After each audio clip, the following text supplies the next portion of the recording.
Vijay times நேயர்களுக்கு வணக்கம். காசி தமிழ்ச் சங்கம் 3ஆம் ஆண்டு பிப்ரவரி 15ஆம் தேதி தொடங்குகிறது. அதில் நீங்கள் கலந்து கொள்ள விருப்பமா? விருப்பம் என்றால் மத்திய அரசு தமிழர்களுக்காக இலவசமாக அழைத்துச் செல்கிறது. நீங்கள் செய்ய வேண்டியது ஆன்லைனில் மட்டும் பதிவு செய்தால் போதும். எல்லா செலவுகளையும் அரசே ஏற்கிறது. அதாவது பயணம் செய்ய ரயில்வே கட்டணம் முதல் தங்குமிடம் மற்றும் உணவு எல்லாவற்றையும் மத்திய அரசே ஏற்கிறது. இதில் இடைத்தரகர்கள் கிடையாது. எல்லாம் மத்திய அரசு கண்காணிப்பில் நடைபெறுகிறது. இந்த காசி தமிழ்ச் சங்கம் 3.0வில் பங்கு பெற ரிஜிஸ்ட்ரேஷன் எப்படி செய்வது என்று சொல்கிறேன். அதன்படி நீங்களே உங்கள் கைபேசியிலேயே பதிவு செய்யலாம். காசி தமிழ்ச் சங்கத்தில் பதிவு செய்வது எப்படி? அதற்கு தேவையானது நீங்கள் தமிழ்நாட்டில் நிரந்தர குடியிருப்பாளராக இருக்க வேண்டும். விண்ணப்பதாரர்கள் 18 வயதுக்கு மேல் இருக்க வேண்டும். இமெயில் ஐடி வைத்திருக்க வேண்டும். ஆதார் கார்டு 1 MBக்கு கீழ் புகைப்படம் எடுத்து வைத்திருக்க வேண்டும். இப்பொழுது காசி தமிழ்ச் சங்கம் அதிகாரப்பூர்வ இணையதளத்தை கிளிக் செய்யவும்.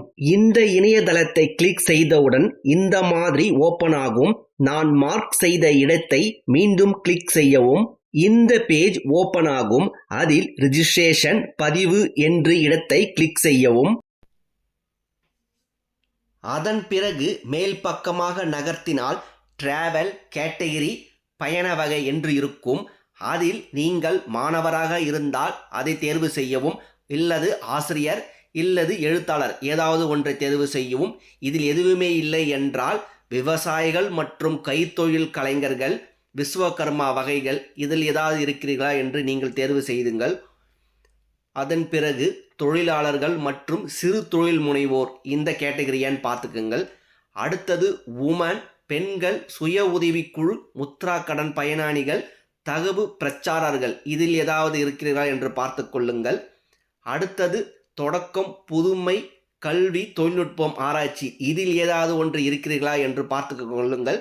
நீங்கள் என்னவாக இருக்கிறீர்கள் என்பதை இந்த கேட்டகரி கட்டாயம் நீங்கள் பதிவு செய்தாக வேண்டும். இதில் ஏதாவது ஒன்று. அடுத்தது பர்சனல் இன்ஃபர்மேஷன், தனிப்பட்ட தகவல். உங்கள் பெயரை இங்கே கொடுக்கவும், குடும்ப பெயர் கொடுக்கவும், உங்கள் வயது, நீங்கள் ஆண்களா பெண்களா என்ற விபரத்தை கொடுக்கவும். அடுத்தது கான்டாக்ட் டீட்டெயில்ஸ், தொடர்பு விவரங்கள். உங்களுடைய இமெயில் ஐடியை இந்த இடத்தில் கொடுக்கவும். அடுத்தது உங்களுடைய தொலைபேசியை இந்த இடத்தில் பதிவு செய்யவும். நீங்கள் தமிழ்நாட்டு அல்லது பாண்டிச்சேரியா என்றதை குறிப்பிடவும்.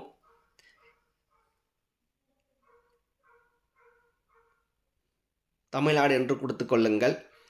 அடுத்தது டிஸ்ட்ரிக்ட், நீங்கள் எந்த டிஸ்ட்ரிக்ட் என்பதை கட்டாயம் தெரிவிக்க வேண்டும். இது முழுக்க முழுக்க தமிழர்களுக்கு மட்டும்தான் இந்த மத்திய அரசு இதை ஏற்பாடு செய்கிறது. அடுத்தது உங்களுடைய ஐடென்டிஃபிகேஷன். நீங்கள் இதற்கு முன்னாடி காசிக்கு சென்று இருக்கிறீர்களா இல்லையா என்பதை இதில் குறிப்பிட வேண்டும். போய் இருந்தீர்கள் என்றால் எஸ் கொடுக்கவும், இல்லை என்றால் நோ என்று கொடுக்கவும். உங்களுடைய ஆதார் எண்ணை சரிபார்த்து கொடுக்க வேண்டும். உங்களுடைய கல்வி தகுதி என்ன என்பதை இதில் பதிவு செய்ய வேண்டும். இந்த இடத்துல கிளிக் செய்தீங்களா central university, deemed university, private university, state university, தன்னாட்சி கல்லூரி, அரசு கல்லூரி, தனியார் கல்லூரி இதில் ஏதாவது இல்லை என்றால் அதர்ஸ் என்று கொடுத்து கொள்ளுங்கள். அதன் பிறகு உங்களுடைய விருப்பம் என்ன என்பதை சொல்லுங்கள். நீங்கள் கலைகள் விருப்பமா, இல்லை விவசாயா, இல்லை தோட்டக்கலையிலா, இலக்கியமா, கலை நிகழ்ச்சியிலா, ஆன்மீகமா, சமூக ஊடகங்கள் விருப்பமா, கற்பித்தல் விருப்பமா, பயணம், இதில் ஏதாவது ஒன்று கட்டாயம் நீங்கள் குறிப்பிட வேண்டும். அடுத்தது டைப் ஆஃப் ஸ்கூல், நீங்கள் எந்த பள்ளியில் படித்த என்பதை இதை தேர்வு செய்ய வேண்டும்.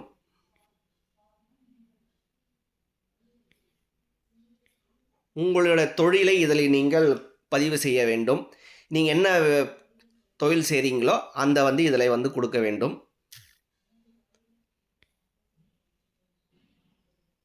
பயிற்சித்துறை, இதில் நீங்கள் ஏதாவது ஒன்று கொடுத்துக்குங்க. இதில் நீங்கள் என்ன இருக்கீங்களோ அதை நீங்கள் பதிவு பண்ணுங்கள் இந்த இடத்துல.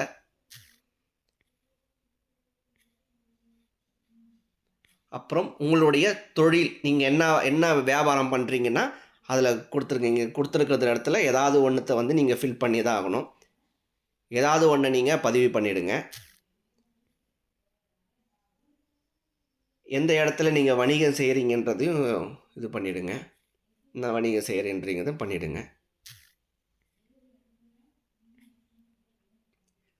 அதன் பிறகு எந்த இடத்துல ட்ரெயின் புறப்பட்டு செல்லும் விபரத்தையும் கொடுக்க வேண்டும். இங்கே நீங்கள் வந்து மதுரைனா மதுரை, கன்னியாகுமரினா கன்னியாகுமரி, கோவைனா கோவை, சேலம்னா சேலம், திருச்சிராப்பள்ளினா திருச்சி கொடுத்துங்க, சென்னைனா சென்னை கொடுத்துக்குங்க. இந்த இடத்துல வந்து ஆதார் ஐடியை வந்து 1 MBக்கு கீழ் நீங்கள் முன்கூட்டியே நீங்கள் வந்து டவுன்லோட் பண்ணி வச்சுக்கிங்க ஃபோட்டோ எடுத்து. அப்படி இல்லைன்னா நீங்கள் ஸ்ட்ரைட்டாக கூட ஃபோட்டோ எடுத்து இதில் அப்லோட் பண்ணலாம். ஆனால் 1 MBக்கு கீழே தான் இருக்கணும். அடுத்தது இந்த கேப்சாவை நீங்கள் பதிவு பண்ணி ஆகணும். இந்த ஆஸ்ட்ரிச் போட்டிருக்க எல்லாமே நீங்கள் வந்து பதிவு பண்ணிவிட்டு இந்த இடத்துல ரெஜிஸ்ட்ரேஷன் இருக்கும். இதை நீங்கள் வந்து பதிவு செஞ்சுருங்க. இதில் பதிவு செஞ்சிட்டிங்கனாக்கா உங்களுக்கு வந்து பிப்ரவரி 1ஆம் தேதி இல்லை 2ஆம் தேதி வந்து உங்களுக்கு வந்து இமெயில் வரும். அதன் பிறகு வந்து இந்த இதில் இருக்கு பாருங்கள், இந்த பாட குறிப்பிட்ட நூல் இந்த இணையத்தை பெற்றுக்கொள்ளுங்க. இதை நீங்கள் வந்து உங்களுக்கு ஒரு எக்ஸாம் மாதிரி வைப்பாங்க, ஒரு குயிஸ் ப்ரோக்ராம் மாதிரி வைப்பாங்க. ஸ்டடி மெட்டீரியல் வந்து கிளிக் பண்ணிக்கிங்க. ஒரு 50 பக்கம் உள்ள பேஜ் வந்து ஓப்பன் ஆகும். அதுலேருந்து உள்ள கேள்வி தான் கேட்பாங்க. நீங்கள் யார் இதில் கரெக்டான பதில் சொல்கிறாங்களோ அவங்கள வந்து மத்திய அரசு அழைத்து கொண்டு போகும் இலவசமாக. இந்த பதிவை பற்றிய உங்கள் கருத்துகள் கமெண்டில் தெரியப்படுத்துங்கள். இந்த தகவல் உங்களுக்கு பயனுள்ளதாக இருந்தால் லைக் செய்யவும், மற்றவர்களுக்கும் பகிரவும். மேலும் செய்திகளை அறிய விஜய் டைம்ஸ் சேனலை சப்ஸ்கிரைப் செய்யவும். மீண்டும் மற்றொரு பதிவில் சந்திக்கிறேன். நன்றி.